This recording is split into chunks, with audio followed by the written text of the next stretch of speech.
Lo que estamos presenciando es un suave golpe de Estado. Primero se lleva a cabo una elección de Estado, que todos sabemos que está truqueada, y se quedan con el Poder Ejecutivo. Después quieren tomar ahora, con esta sobrerepresentación, al Poder Legislativo.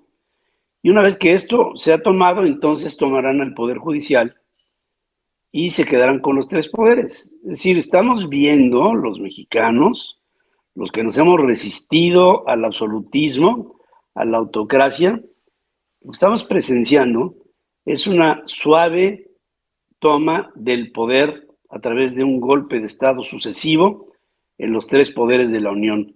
Con esto, para mí, lo que se está dando es la dilución de la división de poderes y, por ende, el pacto republicano desaparece. Desde mi óptica, si pasa todo esto, dejamos de ser república para convertir a México en una dictadura. Vamos al reportaje para que sirva de antecedentes, por favor. Estamos hablando de cerca de 243 diputados por Morena, 48 por el Partido del Trabajo y 74 por el Partido Verde Ecologista de México. Estamos hablando de 372 en el caso de la Cámara de Diputados por la coalición Morena-PT Verde y 83 en el caso del Senado de la República. Es decir, una mayoría calificada. Y la mayoría calificada te da la posibilidad de modificar la Constitución, no solamente las leyes. ¿Por qué esta discusión y por qué no quieren que se siga con el mismo criterio que establece nuestra Constitución y que se ha mantenido desde 2008? ¿Por qué ahora dicen no, que no sea por partido, que sea por coalición? Porque no quieren que se obtenga la mayoría calificada. Un día después de la jornada electoral de 2024, luego el 5 de junio y, de nuevo, el pasado 17 de julio, Luisa Alcalde utilizó la mañanera para difundir propaganda de Morena sobre la composición del nuevo Congreso. El problema es que Luisa es, nada más, la titular de la Secretaría de Gobernación, la cual, en el papel, debería dialogar y tender puentes con todas las fuerzas políticas, y no entrometerse en el poder legislativo ni en las decisiones de los órganos electorales. Los morenistas son pésimos ganadores y ahora quieren torcer todas las leyes posibles para obtener a la fuerza la mayoría calificada en ambas cámaras del Congreso. Es decir, quieren obtener a como dé lugar las 2/3 partes de los integrantes, tanto de la Cámara de Diputados como del Senado, para pasar las leyes que se les antojen sin diálogo ni debate. En ambas cámaras del Congreso hay legisladores que obtienen su lugar directamente por el voto de los ciudadanos y otros que lo obtienen por el principio de representación proporcional,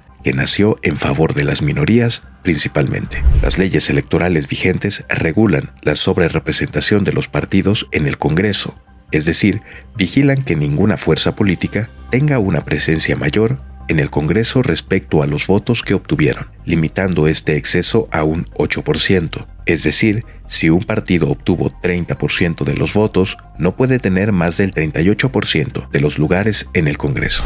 Pero este 2024, Morena y sus aliados, PT y Partido Verde, quieren agandallarse lo más que puedan. Ya van por lo menos 3 veces que Luisa Alcalde asegura en la mañanera que dicha coalición obtendrá mayoría calificada en la Cámara de Diputados, pero no dice que quieren que se les den 2/3 partes, aunque solo obtuvieron el 54% de los votos. Ante ello, el PRI y el PAN han denunciado las presiones del gobierno de AMLO hacia el INE para que les asigne el número de diputados y senadores que quieren, y hacia el Tribunal Electoral del Poder Judicial de la Federación, el cual tendrá la última palabra respecto a la asignación de lugares en el Congreso, pues se prevé que la oposición impugne lo que decida el INE. El debate está en la interpretación de las leyes electorales respecto a la sobrerepresentación, pues Morena y sus aliados mañosamente dicen que a cada uno de los partidos les corresponden más lugares en las cámaras, mientras que la oposición argumenta la necesidad de interpretar el espíritu de la ley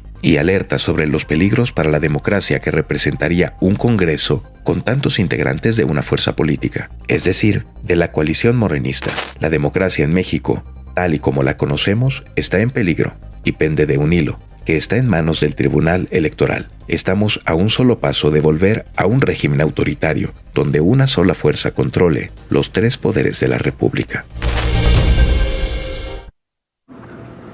Raúl, ¿se está interpretando la ley o están jugando a interpretar la ley?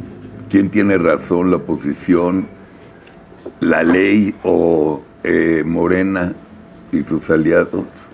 Mira, yo creo que es un tema, voy a tratar de aterrizarlo lo más posible, porque es un tema muy técnico y complejo, que tiene que ver con reformas que se fueron dando a lo largo de los años y que a veces los textos en su literalidad no corresponden a cómo fue evolucionando la realidad y cómo también se fue interpretando esa realidad por parte de nuestros tribunales, ¿no? La Constitución efectivamente solamente habla de partidos políticos para efectos de la representación proporcional y establece un doble candado. El no poder tener más de un 8% cada partido político respecto a la votación total que habría obtenido en la elección, y no puede tampoco rebasar el número de 300 diputados en el caso de la Cámara de Diputados, sumados los principios, ¿no?, de representación proporcional y de elección directa de los distritos uninominales, ¿no? Basado en esto, están diciendo, bueno, pues si solamente son partidos políticos, ni Morena, ni el Partido Verde, ni el Partido del Trabajo están sobre representados en el 8% ni tienen más de los 300. Pero sumados los 3 en coalición, pues obviamente tienen mucho más que ese 8% cada uno individual, ¿no? Tenemos casi una sobrerepresentación de 20 puntos. Y además de eso, pues obviamente estarían teniendo muchos más diputados que los que permitiría eventualmente, ¿no?, poder pasar la mayoría calificada de las 2/3 partes para la reforma constitucional. ¿Cómo se ha entendido esta reforma? Básicamente, yo creo que apuntaría 2 temas. ¿Por qué la Constitución habla primero de partidos políticos y no de coaliciones? Porque la legislación electoral de 1990 y la reforma de 93 no hablaba de coaliciones para los temas legislativos, nada más para elecciones presidenciales. Entonces no estaba en la discusión ese tema. Ese tema lo van a meter en el Código Federal de Procedimientos Electorales, de Instituciones y Procedimientos Electorales, una vez aprobada la reforma. La reforma se aprueba en agosto de 96, y para noviembre del 96, cuando se discute la gran reforma al COFIPE, dicen, oye, pero ¿qué hacemos con este tema de las coaliciones? Porque empiezan a haber ahí negociaciones y golpeteos con los partidos políticos, sobre todo con el objetivo de poderle dar mayor fuerza a los partidos pequeños en una circunstancia de partido hegemónico, ¿no? Recordemos todavía la elección de 94, le da al PRI una representación muy importante, ¿no? Y entonces se van estableciendo estos candados con el objetivo de que una sola fuerza política no tenga la posibilidad de reformar la Constitución por sí sola, sino que tenga que haber diálogo con las minorías, ¿no? Ahora, pues, viene nueva legislación electoral, ¿no? Hubo un nuevo código en 2008, una nueva ley en 2014, ¿no?, que por alguna razón quita este tema de la vinculación de la representación proporcional con las coaliciones, y simplemente hoy, pues muy convenientemente nos estamos queriendo ceñir a la literalidad para poder eventualmente, creo yo, darle la vuelta a lo que es el espíritu de esta norma constitucional, como incluso lo interpretó la Corte en 2002 con motivo de una impugnación que se realizó por parte del Partido de la Revolución Democrática en 1998 respecto de la ley electoral del estado de Quintana Roo, en donde básicamente la Corte dijo, hay que interpretar el espíritu de esta reforma, hay que interpretar esto más allá de su literalidad, y la restricción no solamente aplica en estricto sentido a partidos, sino también a coaliciones. ¿Cuál es la realidad? Estuvo muy claro lo que explicó Rafa. ¿Cuál es la realidad hoy? Raúl. Rafa. Allá va Luis y Raúl. Y luego Rafa. Raúl. Sí, la realidad es que tenemos dos órganos que tienen que determinar si se va a hacer de manera literal la interpretación o si se va a hacer de manera, digamos, conforme al espíritu del legislador o conforme a las razones, la exposición de motivos en su momento, etcétera. Pero estos dos órganos, desde mi punto de vista, están cooptados. Y entonces va a ser muy difícil que determinen que no existe esta, digamos, o sea, que interpreten conforme al espíritu de la ley, conforme a a la intención del legislador. Y entonces me parece a mí que van a aprobar, tal como lo puso Luisa María Alcalde, van a aprobar conforme a las instrucciones que la Secretaria de Gobernación está dando, a pesar de que son órganos totalmente autónomos e independientes, que sí lo han sido, ahora me parece a mí que no lo son. Pero entonces así la van a interpretar, conforme a la literalidad. Por lo tanto, sí pueden tener cada partido más allá del 8%, digo el 8% máximo, y lo sumas a los tres, son alrededor del 20%, ¿no? De acuerdo al 20% de sobrerepresentación. Y entonces sí pasa el PRI, el PAN, a una tercera fuerza, a pesar de que ganó. Le ganó al verde por el doble, lo duplicó, sí. Y va a pasar. Con un igual número de representantes. Exactamente, en la no más. Pues ellos suben del 55 al 74. Entonces está...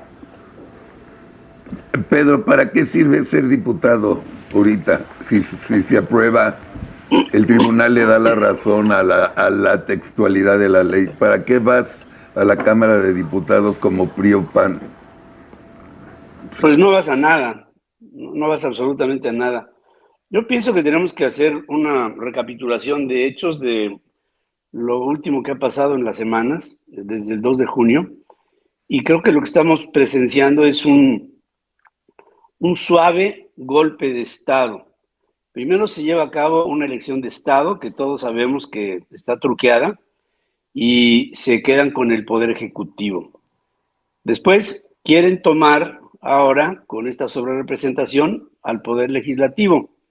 Y una vez que esto se ha tomado, entonces tomarán al Poder Judicial y se quedarán con los tres poderes. Es decir, estamos viendo los mexicanos, los que nos hemos resistido al absolutismo, a la autocracia, lo que estamos presenciando es una suave toma del poder a través de un golpe de Estado sucesivo en los tres poderes de la Unión. Con esto, para mí, lo que se está dando es la dilución de la división de poderes y, por ende, el pacto republicano desaparece. Desde mi óptica, si pasa todo esto, dejamos de ser república para convertir a México en una dictadura. Esto es un plan muy bien estructurado desde un principio. Esto lleva planeándose desde que el presidente López Obrador llegó al poder, y ahora lo que estamos viendo es el resultado de una planeación estratégica que nos lleva a tener que incluso hacer discusiones específicas sobre la interpretación de la ley, ahora que nos damos cuenta, a posteriori, que la ley ha sido violada reiteradamente para enfrentar esta realidad. Eso es lo que, desde mi punto de vista, ha pasado.